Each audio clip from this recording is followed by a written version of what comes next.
Well, welcome everyone. Again, my name is India Brunson. I'm a program manager here at Forte, and I'm really excited to have you all here for this topic. It's super relevant right now, and I think you'll learn a lot. I know folks are really excited to hear more.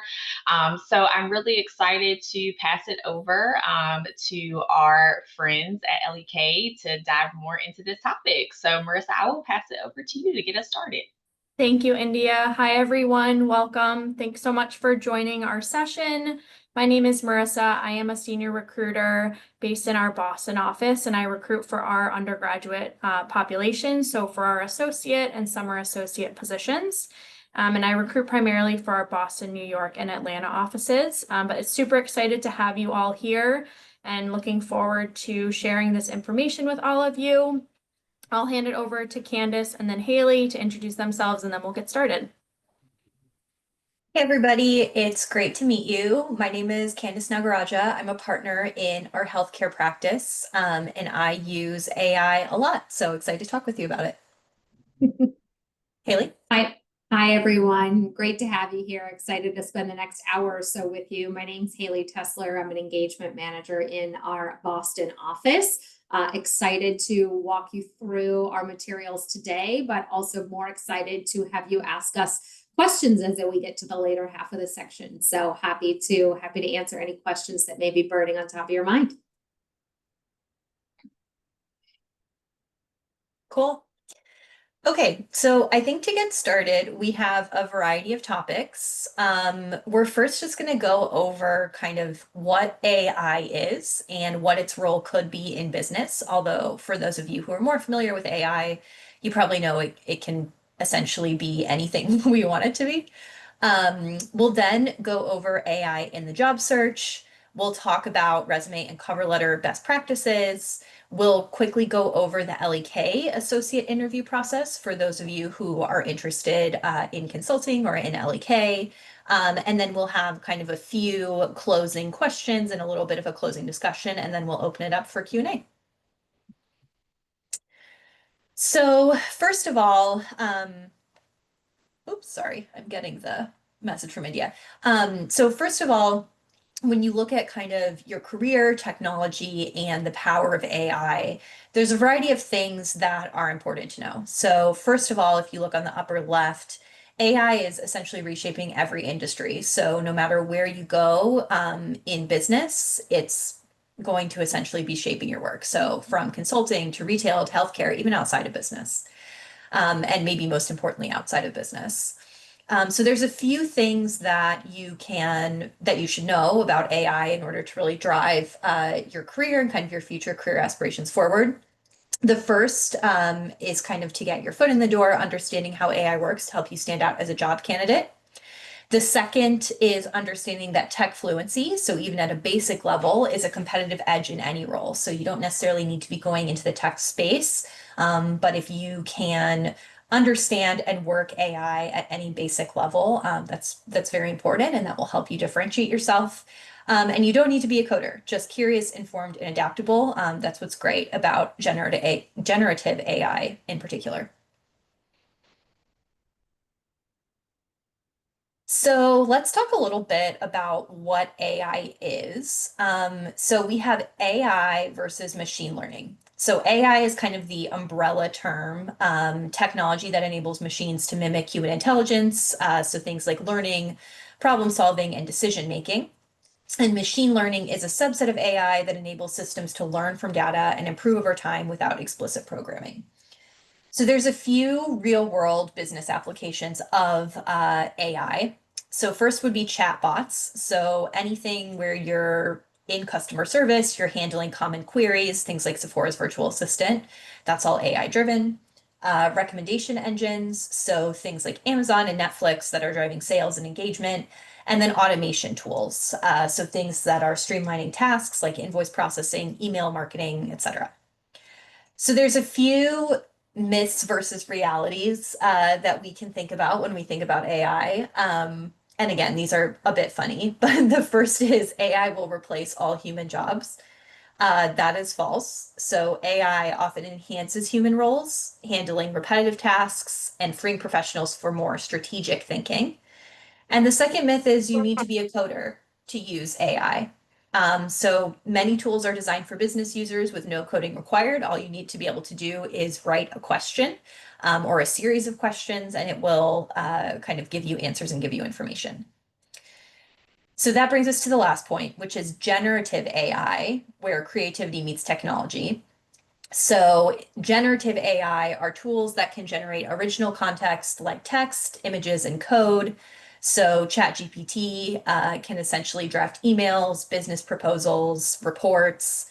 DALL-E creates visuals from text prompts. ChatGPT will also create visuals for you. And then Copilot assists with things like code suggestions, speeding up development, which I've heard from friends is really, really helpful if you're in any type of coding field or coding classes. So before we move on, if everyone can just raise their hand, who has used generative AI? So ChatGPT, Perplexity, I assume just about everyone, but please raise hands. Awesome. Okay, seeing a lot of hands. Okay, good. So that's great and glad that everyone is familiar with this. I had the suspicion that everyone would be. So if you have any specific questions about how you're using it or use cases, feel free to type them in the chat as we go along. If you feel like this is a bit too basic, because parts of it are pretty basic. Okay, awesome.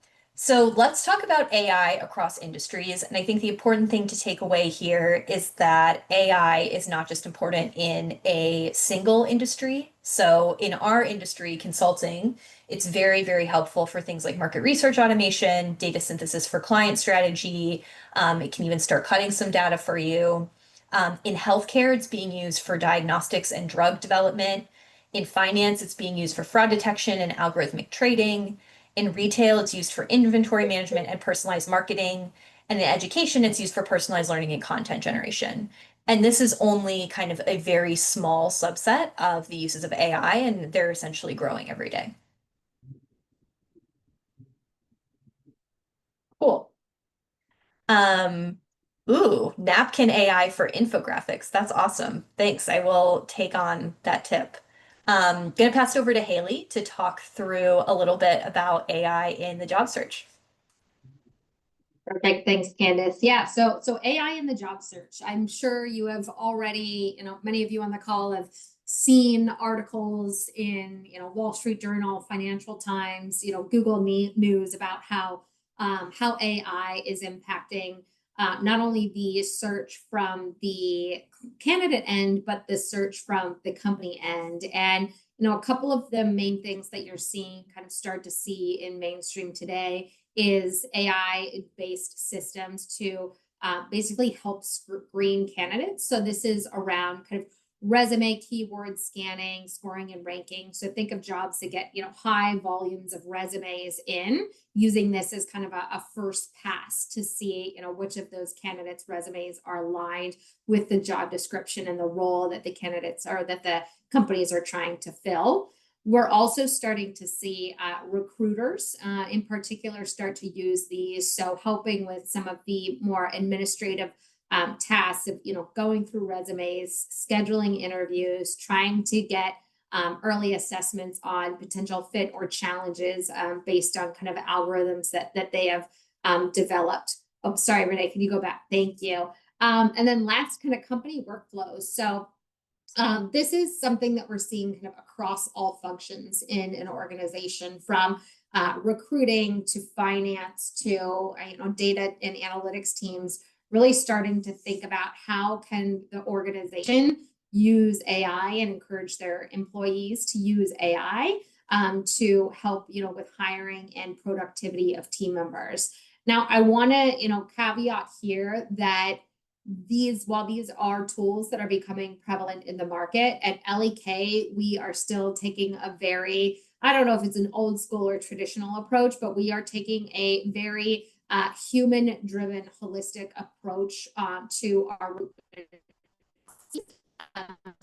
using A/B tests to screen out candidates. We will be taking a look at every single, part of a person's application to understand kind of their potential interest and fit for the role. So these are things to be aware of. But I would say if you're thinking about applying for L.E.K and you're concerned about potentially getting screened out from one of these systems, here to kind of ease the anxiety around that and let you know that there will be a human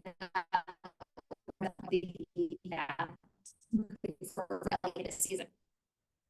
So the next slide, what I would talk about now is some recommendations that we suggest on how you can use AI to kind of prepare yourself for the recruiting and the interview process.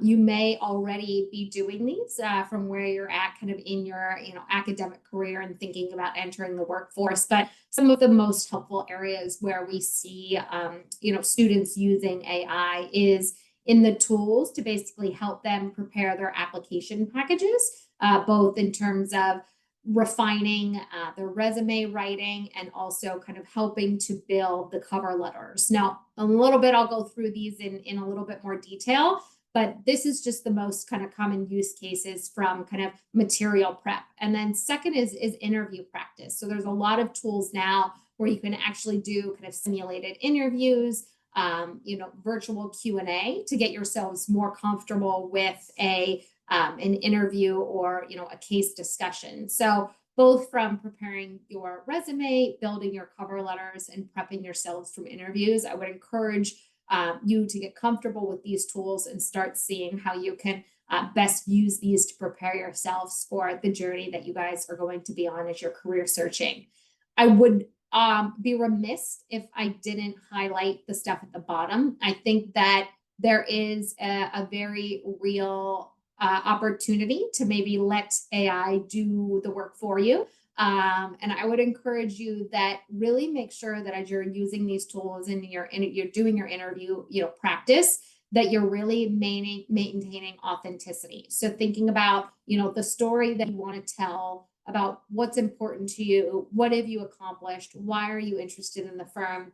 Make sure that you're really starting from kind of your own thoughts and your own aspirations, and using that to kind of guide these tools to help you with further refinement.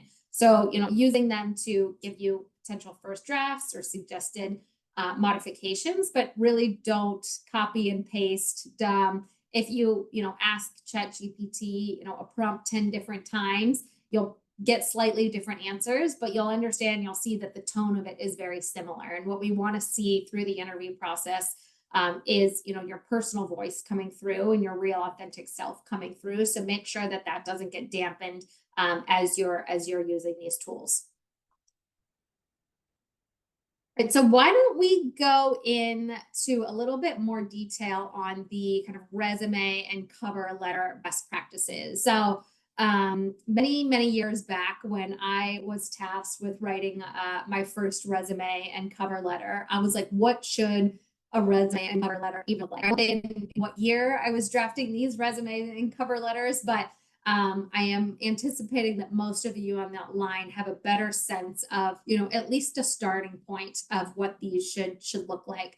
But I want to walk through kind of a couple of high level kind of guidance and suggestions for both of these as you're thinking about putting together your application, potentially for L.E.K, potentially more broadly for consulting or other industries. But as you think about, your resume, what you're really going to want to focus on is the impact of the experiences that you've had and the work that you've done.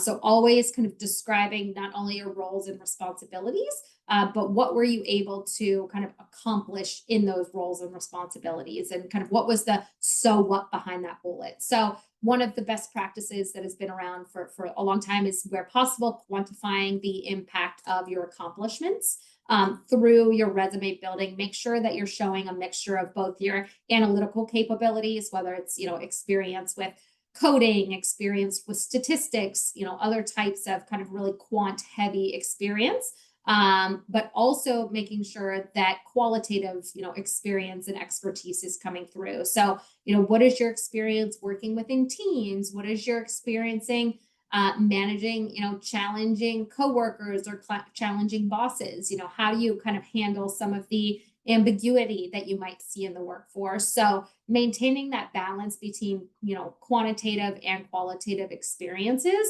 really helps to get us, really helps employers assess kind of you from a holistic and well-rounded perspective. And I, recognize that, the folks on this phone are very early in their, professional careers and are still in kind of the academic track. But to the extent that you can craft a resume that tells the story of your kind of professional growth, maybe not necessarily via promotions, but increasing responsibilities. So, what are the responsibilities that you've taken on in your case, in your classwork, leading teams, managing projects, perhaps, TAing classes, or providing a tutor.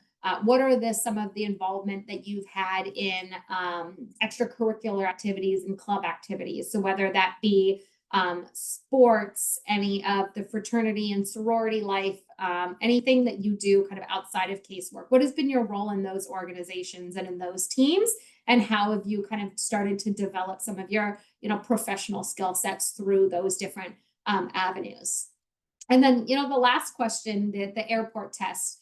Not sure if how many of you on the line have, heard about the airport test, but this is essentially to say that would you want to be stuck with a person in an airport for, an extended period of time? Would it be someone that you would want to converse with? And so as you're thinking about putting together your resume, telling your story, thinking about if the person, that I'm interviewing with had to sit down with me in an airport for 1 to 2 hours while we were waiting for our flight, would that be an enjoyable engagement and discussion with them? And that is essentially the airport test.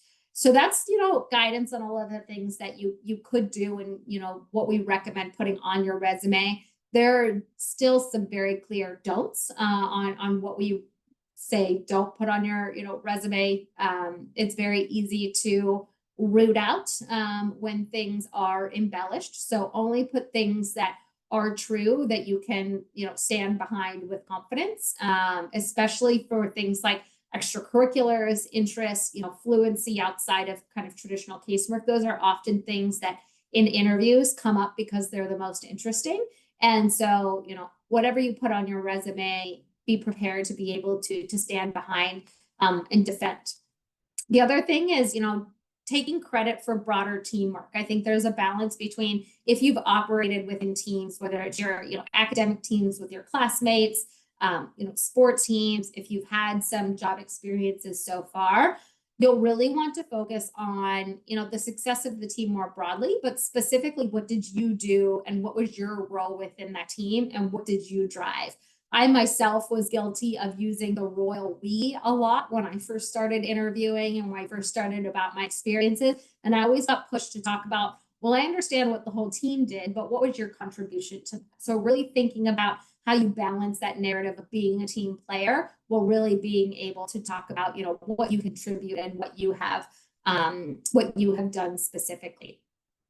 And then last but not least, I think the rule of thumb or the standards now is to keep things kind of concise and understandable. So remove the jargon. Don't, extend your resume past one page. You're early in your career, so focus on quality over quantity and having kind of high impact story that connects together. That's easy for you to talk about live during an interview.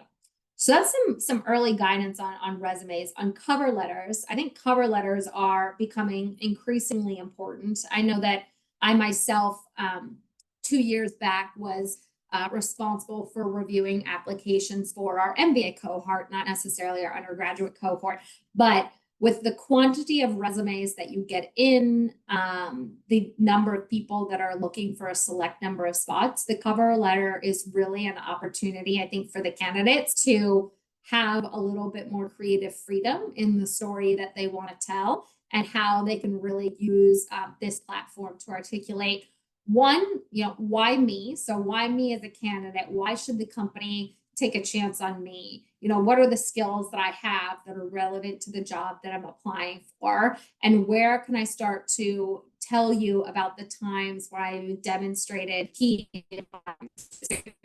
and leadership, initiatives on different types of, academic work, extracurricular work, community work, etc., and really start to be able to paint the picture of who I am, not only as a candidate, but as a person.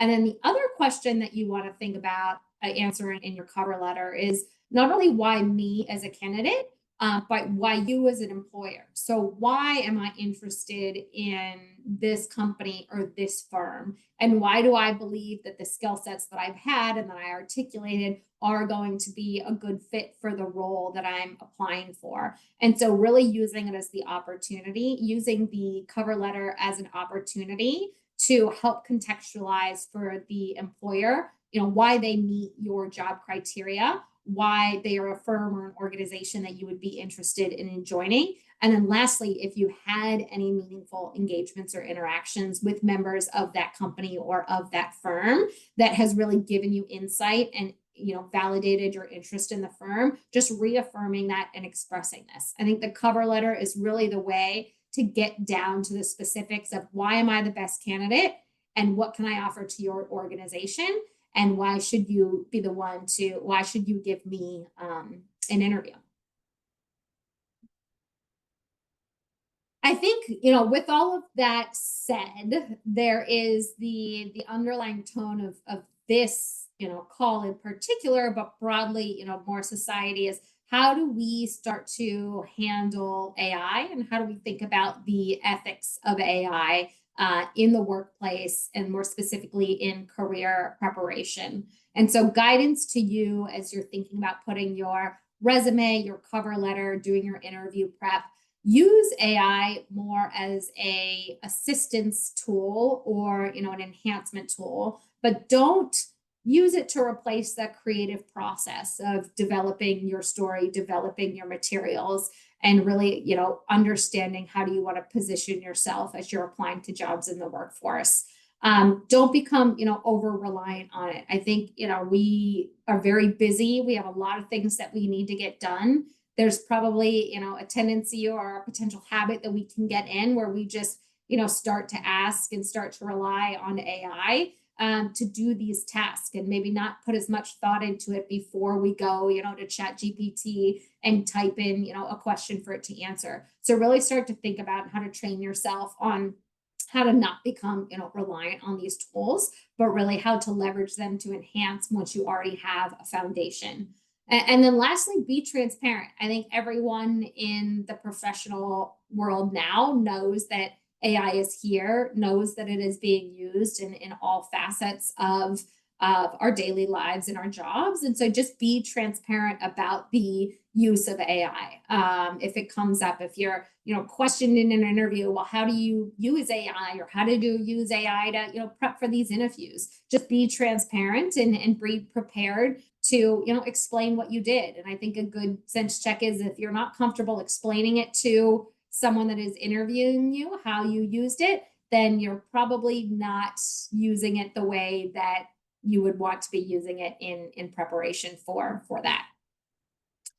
So that's kind of at a high level. What I want to talk through next is the kind of L.E.K associate interview process. And so for folks that are interested in applying for either our associate summer internships or our associate full-time roles, I would recommend taking a screenshot of the QR code on the website. This links to some of our interview prep specifically for L.E.K. And what it has is it kind of an introduction to what you could expect during for interviewing for L.E.K. So the way that L.E.K runs its interview process for the associate level is there are 2 rounds of case interviews.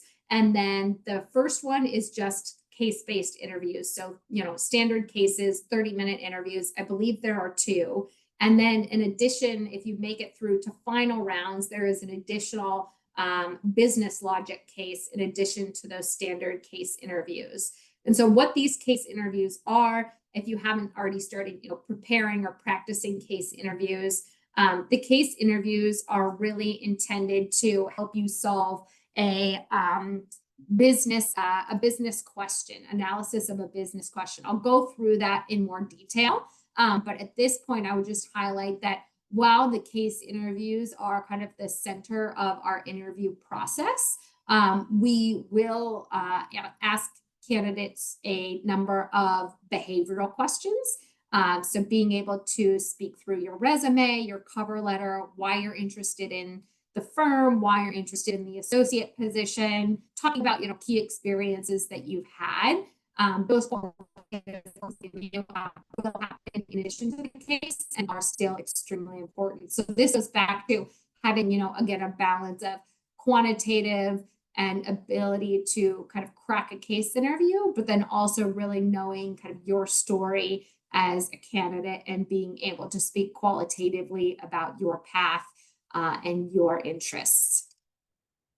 We go to slide 16. Yeah, one more. This is kind of the structure at a high level of what a case interview might look like. And I think throughout the fall and through subsequent sessions, there will be kind of opportunities to get deeper into conducting kind of case interviews, doing practice, etc. But at a high level, what you'll see is the case interview essentially starts off with the interviewer, so in this case, an L.E.K consultant or manager will present the interviewee with a business question. And so it'll be 1 to 2 minutes. We'll read you through a background of a company, a situation they're facing, and then the question that they would like us to answer through them. Once that initial kind of prompt or discussion question is provided, it is recommended then that the interviewee takes 1 to 2 minutes to ask clarifying questions. So make sure you heard the information correctly. If there were any key data points that you want to make sure that you have written down, you can reconfirm those. And then really ultimately make sure you're clear on what the actual objective is and the kind of answer that you need to give so that you're working towards the ultimate recommendation and you have clarity on what this is. So if any of those things are not clear to you after the prompt has been given, we would encourage you to ask those questions to get the clarity you need. After that, the next is kind of the phase of structuring your thoughts and preparing kind of a approach to how you're going to solve the problem. And so we often tell you, take a few minutes, come up with kind of a framework, and then, walk us through your initial thinking. And so this is where it's really helpful to have a piece of paper where you can start to structure your thoughts and break down kind of the problem, the ways that you're going to go about solving the problem. So that's kind of all of this setup into actually getting to solving the case. Once you're kind of at this stage, you have an approach, you have your questions answered. The bulk of the 30-minute interview or 20-minute interview is going to be on actually working through that framework and solving the business question. And so this is very much I would say, a dialogue heavy and a dialogue driven interaction between the interviewer and the interviewee. Now, in any given interview, it may be dependent, it may be variable on how much the interviewee or how much the interviewer is leading direction versus how much they're letting you lead. It's often down to kind of the interviewer's style on how much they want to drive the interview versus how much they want the interviewee to drive. But I would say best practice default is always to kind of take the position of being in the driving seat and say, this is how I want to solve this problem. First, I want to look at A, and then we'll move on to B and C, and kind of so clearly walking them through your structure, doing the calculations that are required, responding to questions that they come up, and really making it a conversation where you're bringing the interviewer along the journey with you as you're solving this problem. And then last but not least, after you've kind of walked through everything, the best way to wrap up a case interview is with a clear recommendation and answer that addresses the key business question, and then any next steps that you would recommend that they pursue. And so there's frameworks out there for how you can structure your recommendation, but key point would always be to end the case interview strong with a recommendation that answers the business question and provides clarity to the interviewer on what the outcomes of the case are. So last slide for me before we get into closing remarks and then opening it up for question is thinking about kind of interviewing the L.E.K way. and some kind of tips and tricks to think about preparing for upcoming interviews, for a firm that you might be going through later this summer or early this fall. I think preparing for the interview is one of the best things that I could say is, stay up to date with current business events, read Google News, read whatever you're subscribed to, whether it be up to date on what's going on. A lot of our cases and a lot of the questions that we ask are very similar to current business events. So the more that you just have a general understanding of key activities in the market, key things that are happening, in the economy, the better you'll be prepared to just engage in dialogue around those types of topics. Second, listen carefully and don't be afraid to take notes. As much as we're here to, interview you, we also want to make sure that you feel that you have the opportunity to, ask questions to us. So ask questions during kind of the case interview, ask questions to your interviewers at the end of the case interview as you're thinking about next steps. And the best questions always come from the best listening. So thinking, making sure that you're not showing up too nervous to the point that you can't listen and you can't think, but make sure that you're listening and then you're proactively asking questions based on the interview, information that you're receiving throughout your interview. For the next three, this is really, during the execution of the interview itself. Structure. Even if you have no idea how to solve this problem, or this is the first time that you're hearing this type of question, having a logical structure or a logical framework for how you're going to approach it can be the make or break of the case. And so being really thoughtful about what are the different types of structures that you can apply to different business problems, and being comfortable to apply those kind of on the spot, and then think through and talk through your interviewer around your approach and why you've decided to take that approach. And if you show up and you are using a structure that is not appropriate, this is often a good time where the interviewer will stop it and say, that's a great suggestion. I think I would make a tweak here, or I would suggest we, adjust your approach slightly to do this. And so with you coming with an approach, even if it may not be perfect, it opens the opportunity for the interviewer to come in and help guide you to something that might be missing, or help guide you to an approach that may be more applicable to the task at hand. But starting with a specific approach and framework on how you're going to kind of methodically work through the questions is going to be invaluable. When it comes to math and quantification, always recommend simplifying as much as possible. So use round numbers as you're writing your calculations on, your paper. Keep track of your units, and then always do a sense check or like a kind of a logic test when you get to an answer. So for example, a question that I was asked a long time ago was, how many park benches are in the United States? And then if you get to an answer at the end that says there's 1,000 park benches in the United States, and you think about, well, if we think about the population of the United States, if we think about just the sheer number of parks, does 1,000 benches really seem like a logical answer? And you're probably coming to the decision that, no, that seems like it's quite too low. And so that it gives you an opportunity to say, let me check my work. I think I might have, missed a calculation or missed a zero here and there. So make sure you're working through the math in a simplified and easy way, but then also giving that extra level of pressure testing when you do get to a quantitative answer. Last, give a confident answer. When you're giving your recommendations and you're suggesting next steps, commit to a course of action and a recommendation. Having kind of conviction with your answer on this is what we would recommend and here's the reasons why is what we're looking for.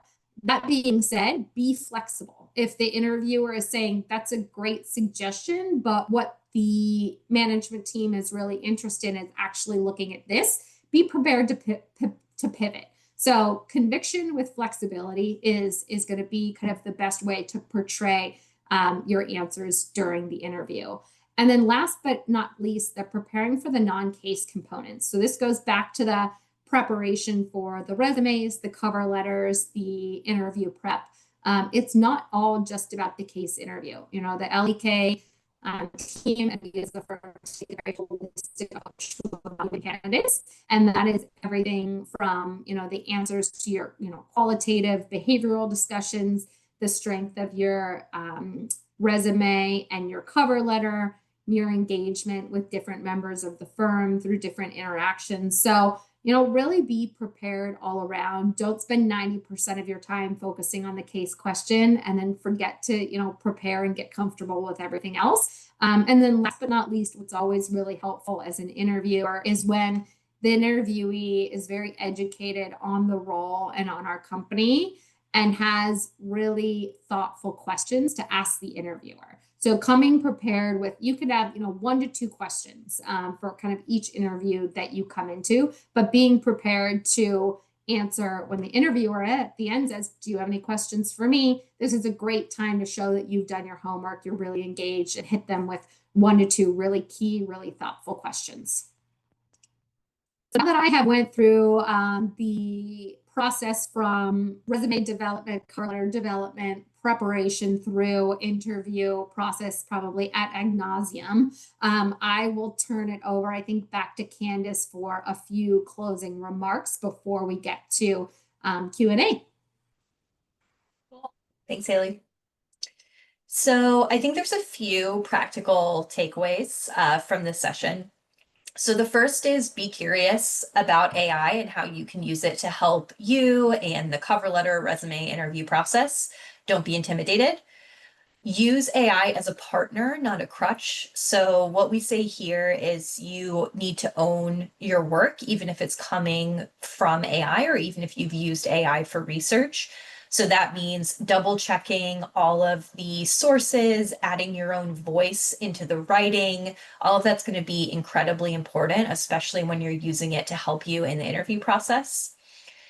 Next up is to build a digital presence that reflects tech awareness. So as we said, being tech savvy is really, really important. So make sure that your LinkedIn, for example, is highlighting your appropriate skills.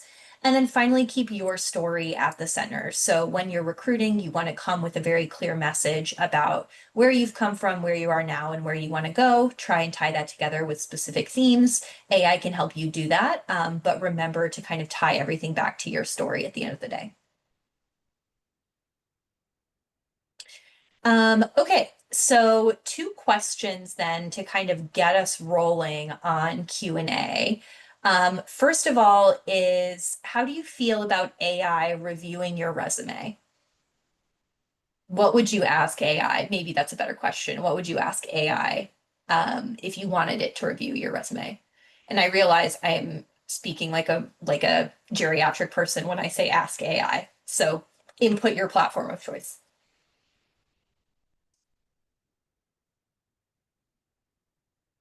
Let's see. If no one's answering, I will cold call. Abby Potoff, how do you feel about AI reviewing your resume? You're on mute. Well, Oh, I don't know. let me just make sure folks can unmute. Yeah, 1 second. Okay, folks should be able to unmute now. I see some people posting in the chat as well. Thank you so much. I actually think this is a very great topic because you can just upload a file and give it a prompt like highlight keywords in my resume. I know that you mentioned many firms do that. And I was thinking this would be a great way to highlight keywords and also just have feedback saying what areas can I have room for improvement, and also tailor my resume to specific job postings. I go to Michigan State and I'm a supply chain management major and I'm doing the IT minor. So there's many roles in that. And I think just using AI to, again, find keywords that will make me stand out for these specific roles. Awesome. Yeah, those are great points. I worked in supply chain at Amazon and it was very hard. So more power to you. But that's exactly right. I think telling it kind of what type of job you're applying for and making sure that it's messaging your experience appropriately, or helping you to do that is great and important. Okay, let's see. Have you used any AI tools in your job search? Let's see. Next up is Sarah Kate Norris. Have you used any AI tools in your job search? Yes, thanks for being here today. Excuse me. I have used AI tools in my job search, similar to how Abby said, to kind of throw your resume in and have the AI tell you what skills they think that your resume is highlighted, as well as with the drafting and editing for various cover letters. I think it helps give you kind of clearer, more succinct ideas, because I definitely have the tendency to be a little bit wordier. And so it definitely helps me kind of cut down the fluff, and get to the point, but obviously pulling it back out and re-editing it and making sure that it still has my voice with it, is important. Awesome. Thanks, Sarah Kate.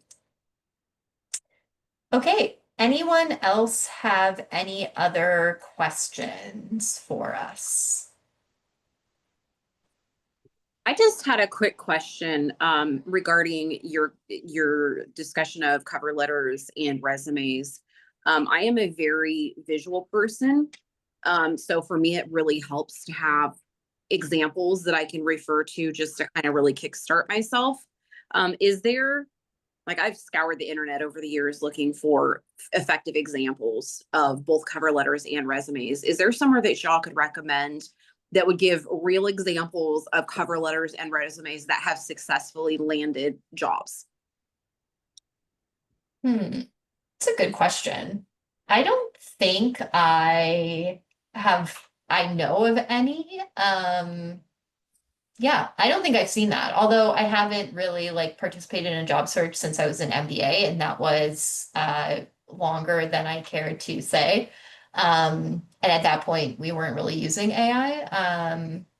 Yeah, So yeah. that's a great question, Tara. I don't know of any platforms that will show you successful resumes based on specific jobs, but I think this is also where you could potentially leverage AI and ask by providing the platform, whatever your platform of choice is, with the job description and some examples of strong resumes and cover letters. And then you could, pick out pieces that are relevant to your work experience.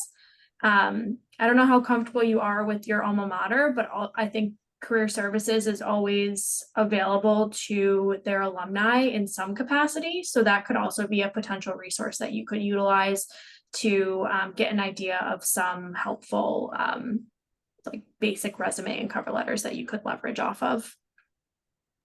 Okay, perfect. Thank you so much for your answer. I appreciate it. Of course. Looks like David has a question. Yes, I was wondering if y'all were hiring for students. Like, I graduated in 2016. We do hire experienced candidates. I don't manage that process, but on the next slide, which I can flip to, if you'd like to email me your resume, I can connect you with our experienced hiring recruiter, as well as if you have any specific, potential roles that you're interested in, whether it's the consulting side or in-house side.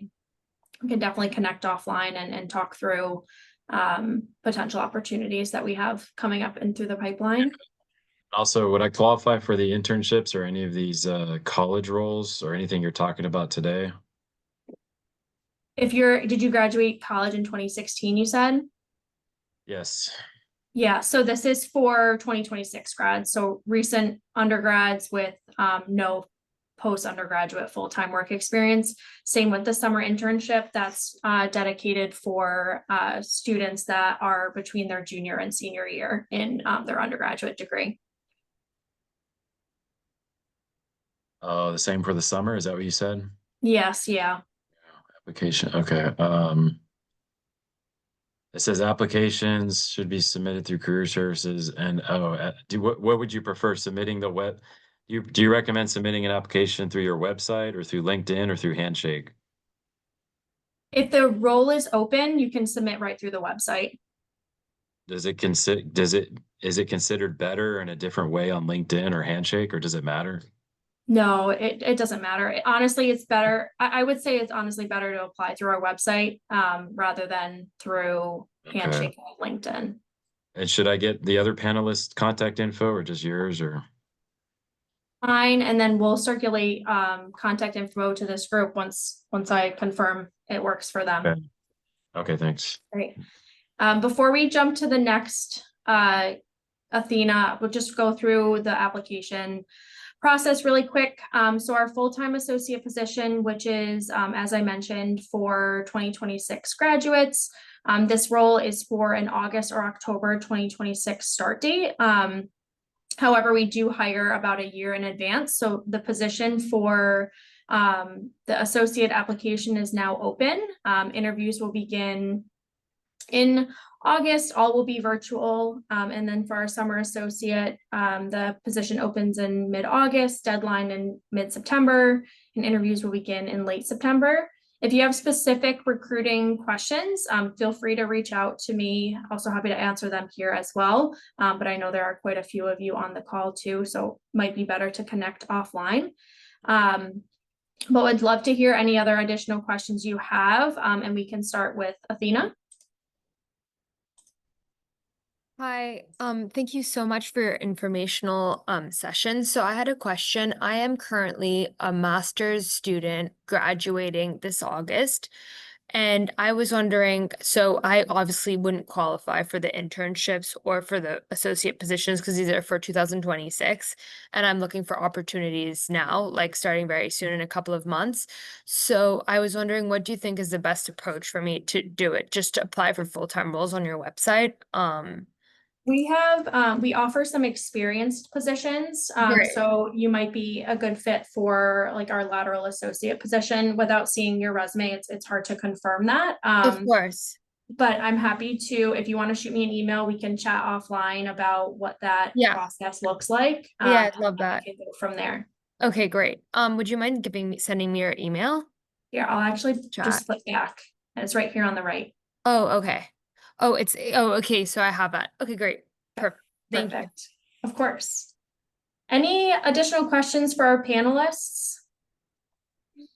Hi again. I had one additional question. I was curious just to hear a little bit more about how L.E.K specifically is integrating AI into the associate role. I know you mentioned on a previous slide that you're using it just to automate some market research and synthesize data for clients a little bit faster. But I was curious, sorry, I'm getting a call, but I was curious if you have any like company-wide initiatives or like a specific company's AI like that you use to train people with or anything like that. Yeah, so we do have a company-wide initiative to kind of increase our use of AI across every level.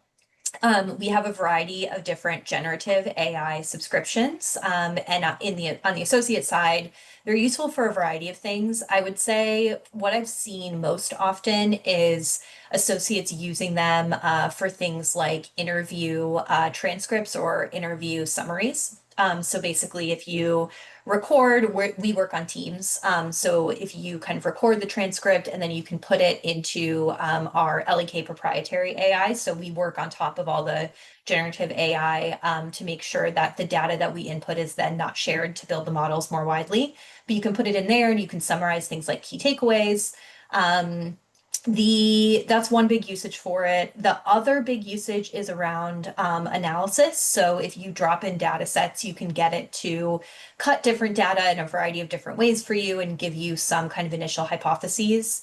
And then on that note, the third way is when we are kind of developing our research tools, so things like survey guides, IB guides, we often want a set of hypotheses going in that we can test. And so using AI to get us an initial set of, hey, what is important to consumers when they're purchasing XYZ product? We can then kind of test those in our interviews to make sure that they're resonating, if not why, for example. So it gives us a really good starting point there. So those are three things that I would say I've seen the associates really use it for. But really, we are very open to using it kind of however you would like. And I think the more creative, the better. I think we're very aware that some of us, maybe myself, are old. And so we need people to help, at least myself, I need people to help teach me all the ways to use it. So yeah, any way that you would really like. I think we're very open to it as long as it's on the proprietary L.E.K AI systems. Okay, great. Thank you so much. Hi, could I Yeah, also this ask is- one additional sorry. question? Oh, sorry, Question two. David, you could also, please go ahead. I think let's get to folks that haven't asked a question yet. So Naomi, do you want to go ahead and ask a question? I just want to make sure everybody gets their question answered. Oh, okay. Yes, thank you very much. So I'm Naomi Kim. I'm a rising sophomore at the University of Rochester, double majoring in finance and computer science.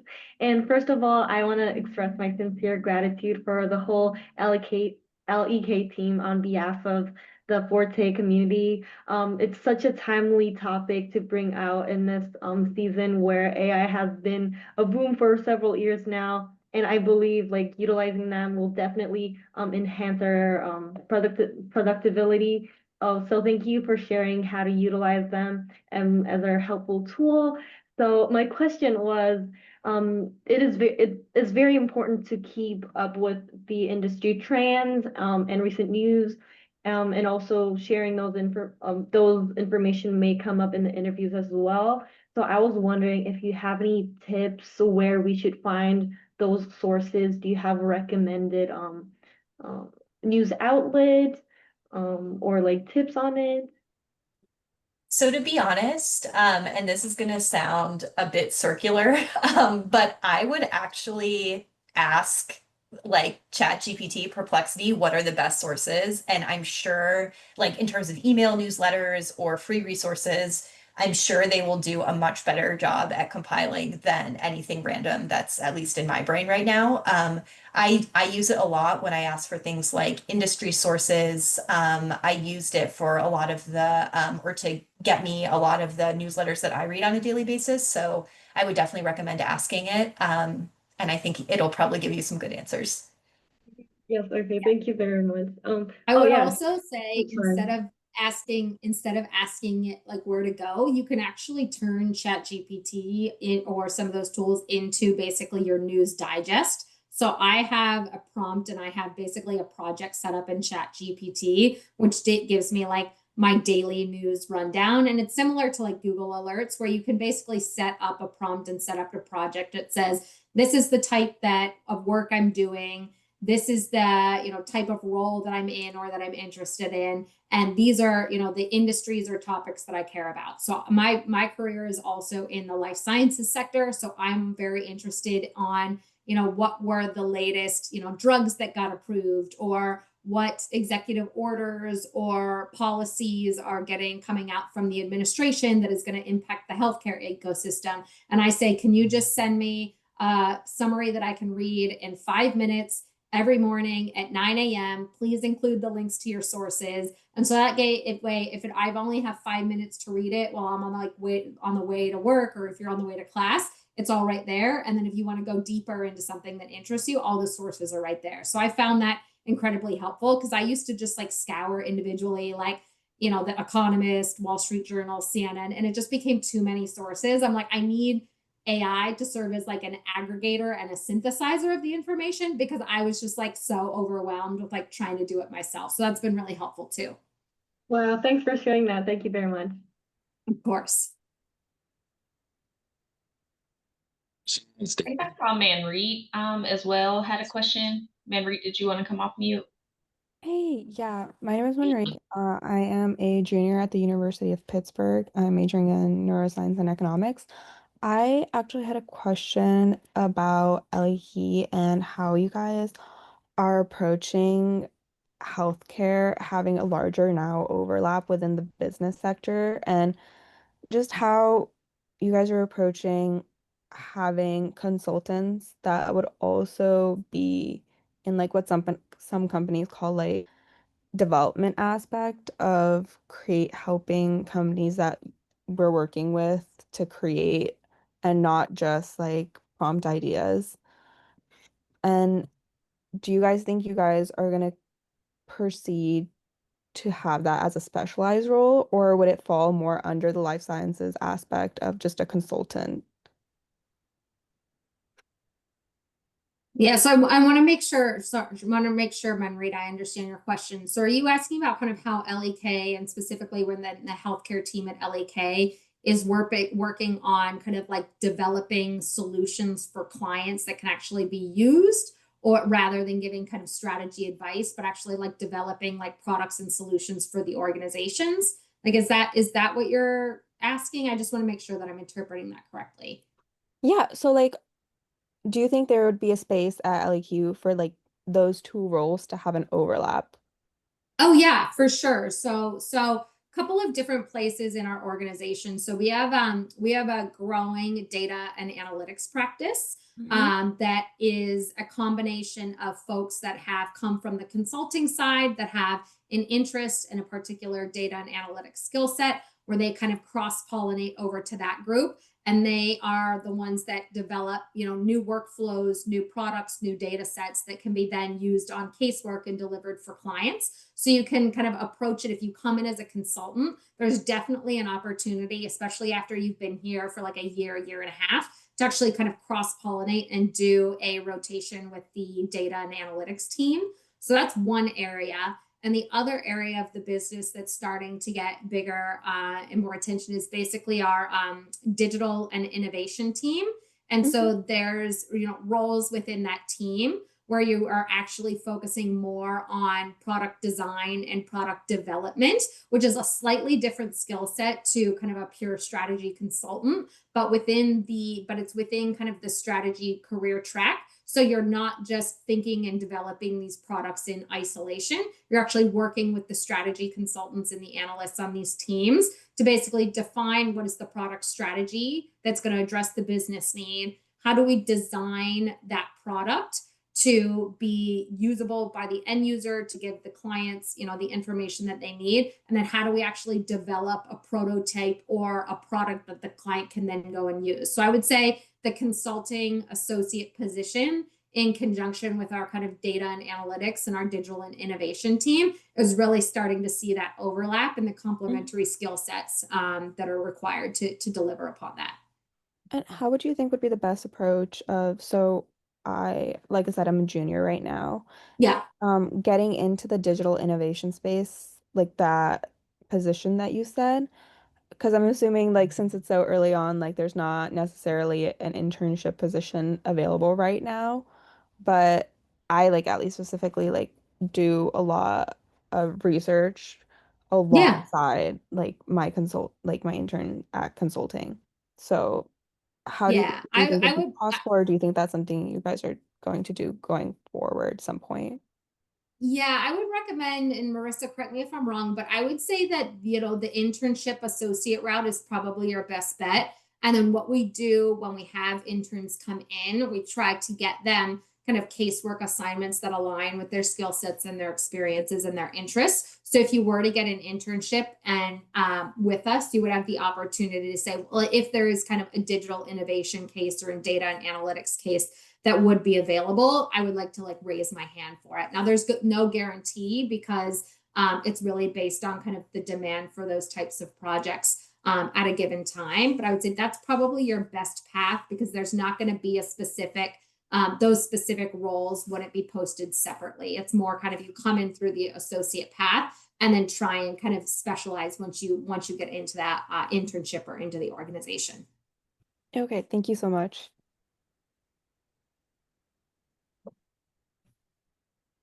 All right. It looks like we're like right at time, so I want to be mindful. Team, do you all have any last like closing remarks you want to share with the group? Just thank you so much for joining and look forward to connecting with some of you offline who've taken down my contact information. And if you weren't able to capture it, India will send me your contact information, so I will also be in touch as well. But thank you to Candace and Haley as well for presenting. We appreciate your support today. Yeah, we thank you all. You all are amazing partners. So really excited that you all were able to share this information.